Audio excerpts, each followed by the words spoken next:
Gosling from Troop 1360, and I will be performing 2 monologues. One by the character R from The Art of Rejection by Christian Kelly, and the other, When It Rains Gasoline by Jason D. Martin. That's it. I've had it. With you, and you, and you. All of you have made me feel so low and so unable to do anything special that I just want to crawl back into the womb. Though my mother would never go for it, for a number of reasons. Chief among those being that I am too big and would require a gardening hose for an umbilical cord. And then I thought to myself, I would invent an adult napping chamber called the womb.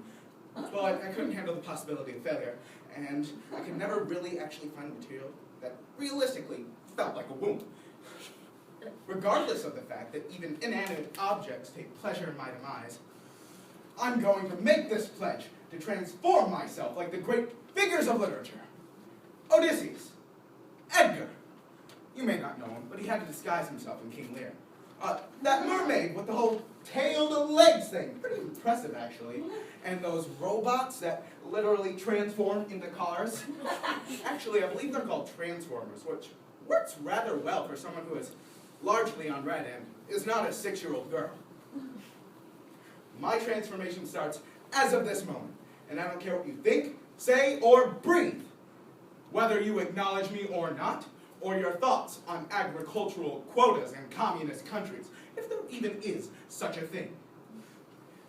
I'm going to live off the land, and even though I may quickly and without much of a struggle perish, where I fall, a fruit tree will grow, and you will come and marvel at its fruitful bounty. People will come from counties and miles and cities all over just to see this tree. But no one will know what to call its fruit, for they will have never seen its likeness before. I get along with pretty much all the kids. I know there are a lot of girls that really like me. They're just shy. I'm kind of shy too. I know where they're coming from. I don't expect them to just jump out and tell me how they feel, especially not with Chris and, well, you know. This one group of girls, really popular girls, invited me to a party. I got all dressed up. I was the only guy there. We played a game where they giggled and dared each other to kiss me. None did. I'm sure they were just shy. I can really get people to laugh at me when I do things sometimes. I'm not really sure what those things are. I mean, I just get up from the lunch table and a whole group of kids at the next table over starts laughing at me. I thought about becoming a comedian since I'm so good at making people laugh.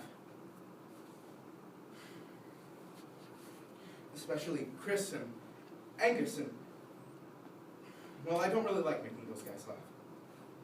They're not, it's not fun to make them laugh.